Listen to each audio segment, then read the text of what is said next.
बिस्मिल्लाहिर्रहमानिर्रहीम। अस्सलाम वालेकुम। मैं साजिद हुसैन हूं और आप मेरा वीलॉग देख रहे हैं। किसी भी मुल्क की हुकूमत तभी चल सकती है जब उसकी अवाम की सपोर्ट हुकूमत के साथ हो। पूरी दुनिया में ऐसे होता है, यही रीति रिवाज है और पाकिस्तान में भी यही होता रहा है। लेकिन अब ऐसे मामलात हो रहे हैं कि अवाम की 1% सपोर्ट भी उस हुकूमत को हासिल नहीं जो हुकूमत बनाने की कोशिश की जा रही है। एग्रीमेंट हो गया, रात ये पीडीएम 2 के जो लोग पहले पीडीएम 1 में थे उन्होंने प्रेस कॉन्फ्रेंस की, कोशिश तो बड़ी की इन्होंने कि हम हुकूमत नहीं लेंगे, लेकिन दिलवाने वालों ने इनको हुकूमत जोर जबरदस्ती दिलवा दी, ये कह कर के मुल्क में इस्तेहकाम आएगा। अब मुझे इस तरह के इस्तेहकाम से क्या मतलब जिसके अंदर अवाम की भी कोई बात ना सुनी जाए। अब ये हुकूमत बनाएंगे, एक बंदा सदारत लेगा, एक वजीर आजमशिप लेगा और पंजाब के अंदर वो महारानी साहिबा जो नानी साहिबा हैं वो वजीर आला बनेगी। ये चल पाएगी या नहीं इसका कोई जिम्मा नहीं है। वो बड़ी अजीब सी बात। एक आजकल लोग भी बड़े बेशर्म और बेहया होकर इंटेलेक्चुअली डिसऑनेस्टी का जो है वो मुजाहिरा कर रहे हैं। अब मैं कल एक इनके नून लीग के बंदा जो नून लीग के साथ इनका है इरफान सदीकी, एक बंदा अजीब सी बात करता है उम्र के उस हिस्से में जब इंसान जो है वो अल्लाह अल्लाह ही करता है, लेकिन इस तरह के लोग झूठ और बेशर्मी का मुजाहिरा करते हैं।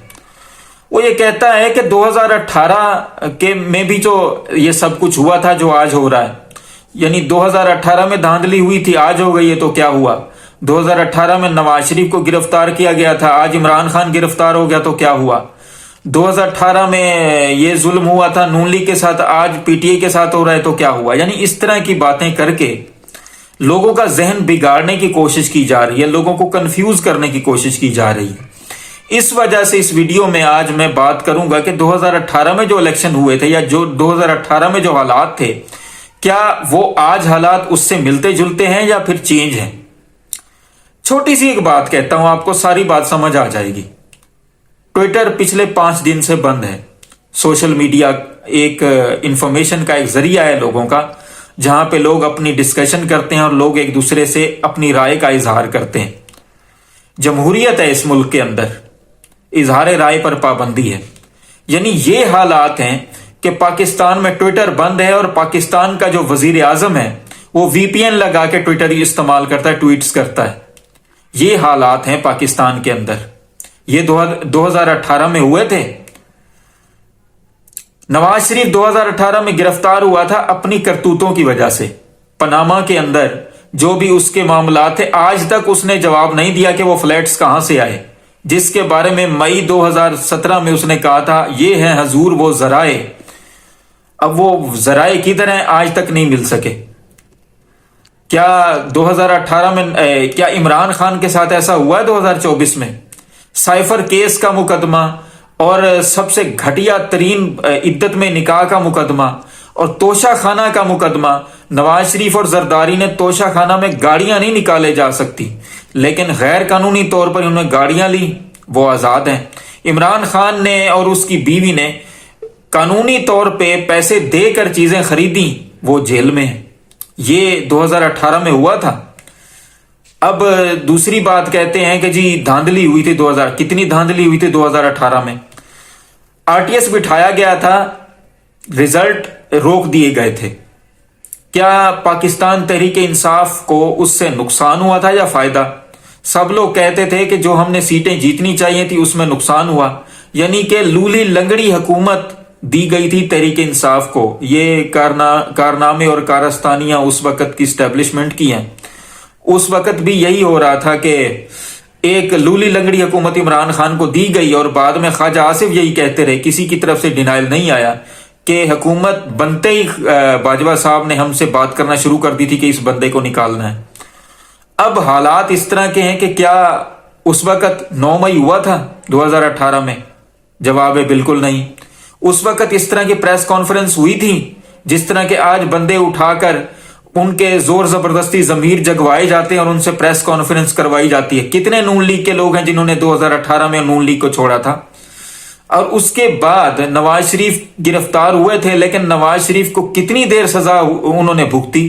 1 سال کے اندر اندر اسی نواز شریف نے جو یہ کہتا تھا کہ میں جنرل باجوہ کا گریبان پکڑوں گا اور پتہ نہیں فیض حمید کا گریبان پکڑوں گا اور پتہ نہیں کس کس کا گریبان پکڑ رہا تھا، جو یہ کہتا تھا کہ انہوں نے مجھ سے زیادتی کی، انہی کے ساتھ ڈیل کر کے نواز شریف صاحب نومبر 2019 میں لندن بھاگ گئے، اور جب پھر واپس آئے تو پھر انہی کے ساتھ ڈیل کر کے واپس آئے. اب یہ حالات ہیں اس طرح کے. پی ڈی ایم کی حکومت 2022 میں بنی رجیم چینج آپریشن کے ساتھ. کیا نواز شریف کے بارے میں نواز شریف کے ساتھ 2018 میں رجیم چینج آپریشن ہوا تھا؟ نواز شریف تو اپنی کرتوتوں کی وجہ سے اندر گیا تھا، عدالت نے اس کو سزا دی تھی. وہی عدالت آج نواز شریف کو بری کر کے ٹیکنیکل بنیاد پہ سزا ختم کر کے آج وہ آزاد پھر رہا ہے. اور جو بندہ ان کے ساتھ ڈیل نہیں کرتا، جو بندہ پاکستان کی بات کرتا ہے، پاکستانیت کی بات کرتا ہے، وہ آج اپنے نہ کردہ گناہوں کی سزا 31 سال کی سزا اس کو ہوئی ہے، وہ بھگت رہا ہے، لیکن وہ اب بھی پوری طاقت کے ساتھ کھڑا ہے. یہی تو بات انٹرنیشنل میڈیا ڈسکس کر رہا ہے کہ عمران خان کی پارٹی توڑ دی گئی. اچھا ایک بات اور، کیا شیر کا نشان چھینا گیا تھا 2018 میں؟ جس طرح تحریک انصاف سے اس کے بیٹ کا نشان چھین لیا گیا، لیکن اس کے باوجود عمران خان کو سزا مل گئی، پارٹی توڑ دی گئی، لوگ انڈر گراؤنڈ ہو گئے، جو ملے ان کو اٹھا کر مارا گیا، کٹا گیا، اور آج وہ پریس کانفرنس کر کے دوسری پارٹیز میں شامل ہو گئے ہیں.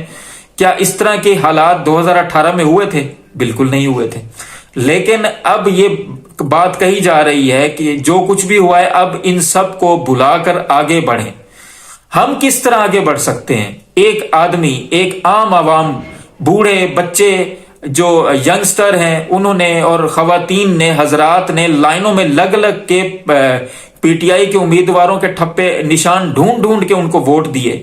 وہ کس طرح آگے بڑھ سکتے ہیں؟ ووٹ انہوں نے کسی اور کو دیا، اور ان کی ووٹوں کی سیاہی بھی ابھی ان کے ہاتھوں سے خشک نہیں ہوئی تھی، تو بے شرموں نے جو ہے وہ دوسروں کو، الیکشن کمیشن جس میں شامل ہے، انہوں نے چوروں کو، اچکوں کو، جن کو ہم نے ووٹ ہی نہیں دیا تھا، ان کو ووٹ جو ہے وہ سارے ہمارے دے دیے. یہ کس طرح سے استحکام آئے گا پاکستان کے اندر؟ یہ سیم ٹو سیم 1971 کے حالات بنتے جا رہے ہیں. اللہ تعالی ہمارے ملک پر رحم فرمائے اور ہمارے ملک کے کرتا و دھرتاؤں کو اللہ تعالی ہدایت دے، تاکہ وہ اس طرح کے حالات سے، اس طرح کے واقعات سے اپنے آپ کو دور کر لیں. تمام دیکھنے سننے والوں کو اللہ آسانیاں دے اور آسانیاں تقسیم کرنے کی توفیق بھی دے. اس ملک کے لیے دعا کریں، کیونکہ ہم نے یہ ملک بڑی قربانیوں کے بعد حاصل کیا. تمام دوستوں کا، آس پاس دوستوں اور رشتہ داروں کا خیال رکھیں. اپنے فلسطینی بھائیوں کے لیے بھی دعا کریں، اور ہم ہمارے اس چینل کا بھی خیال رکھیں. آپ کا بہت بہت شکریہ.